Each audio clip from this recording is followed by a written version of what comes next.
Family dispute leaves man hospitalized, another on the run. A New Year's Day altercation between relatives have left one man in hospital nursing injuries and another on the run.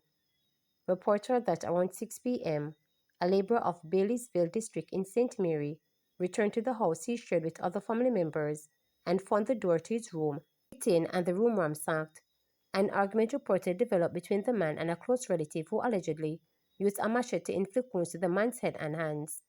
He was taken to the Portmore Hospital, where he was admitted in serious but stable condition. The relative reportedly fled the scene and is being sought by the police. The Portmore police are investigating. Man unloading goods dies after being hit by a car in St. Anne.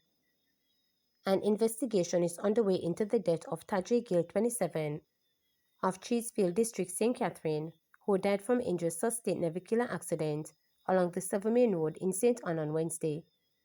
Reports were that about 11:35 a.m., Gill was unloading goods from his 1997 Toyota Caldina motor car along the roadway when the driver of a Toyota Axia lost control of his vehicle, which hit Gill, pinned him under the car. Gill suffered severe injuries and was assisted to the St. Anne's Regional Hospital, where he was pronounced dead from the injuries received. The St. Anne Traffic Department is probing the matter. KSAMC taking steps to sensitize citizens about homeless people to curb attacks against them. Steps are being taken to sensitize citizens in the corporate area about the homeless as part of efforts to curb attacks against members of this vulnerable group. The Kingston and St. Andrew Municipal Corporation is also seeking to identify safe places for the homeless. Kingston Mayor Andrew Swaby noted that while there has been no report of any recent incident, homeless people have been attacked while sleeping on the streets. He said the committee tasked with managing issues related to the homeless is actively looking at solutions. He was speaking at the KSAMC's New Year's Day Feeding of the Homeless event. Trenchtown man charged over gun and cocaine found at his home. The police have charged a man at whose house was illegal gun and cocaine found in Trenchtown, Kingston. He is 28-year-old Shaquem Porter, who is charged with possession of a prohibited weapon, unauthorized possession of ammunition, and breach of the Dangerous Drugs Act. Porter is set to go to court on January 20. Reports from the Trenchtown police are that about 9:15 p.m. on Saturday, December 28, lawmen conducted an operation at Porter's home on Upper First Street in Trenchtown. While searching, the police team reportedly found a Taurus G2C pistol with a magazine affixed containing 10 9mm rounds of ammunition. They also alleged found a clear bag containing a white hard substance resembling cocaine. Porter, who is also called Squeeze, was arrested. On Tuesday, December 31, he was charged. Water Minister appeals to NWC customers eligible for amnesty to make appointments. With 3-month amnesty for customers of the National Water Commission (NWC) having commenced, Water Minister Matty Samoda is appealing to eligible customers to make appointments before they visit the Commission's offices. The amnesty is for customers disconnected for debts to the NWC for 2 years or more. Eligible customers include pensioners and those assessed as being in need based on the Program of Advance through Health and Education Path Beneficiary Identification Standards. About 150,000 customers are expected to benefit from the amnesty. Samuda said persons should call the agency's office and make appointment before going in.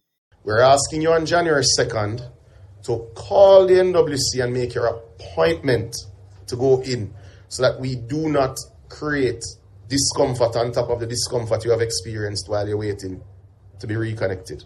Make an appointment. Go in. We will tell you which line to go into, where to sit, so that you don't see massive crowds at the Water Commission. The Water Commission has also committed that areas that are not near to offices, we'll be arranging days where we're going to communities to take the pressure off of citizens.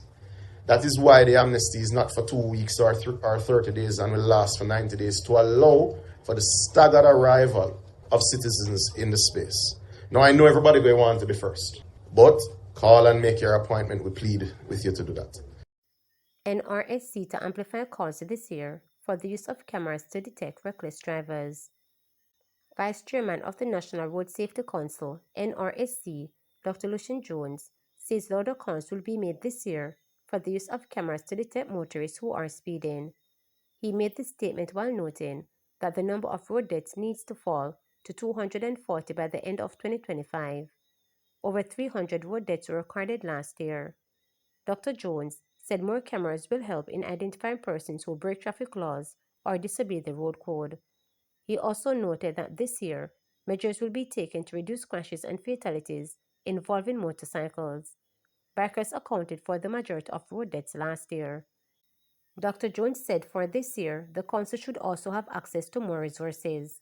He also wants the NRSC to become a subcommittee of cabinet. What we can expect for 2025, which will augment and assist in this respect, is our appeal and our desire to have cameras introduced which can detect both red light infraction and speeding infraction. This will add to the sense that if you behave badly on the road, there are consequences. And this will make a difference in the numbers of people who are dying. Added to this is the fact that the National Helmet Wearing Coalition, which was started a year and a half ago, will move into higher gear in its efforts to create a climate in which motorcyclists will want to wear a helmet and wear an approved helmet.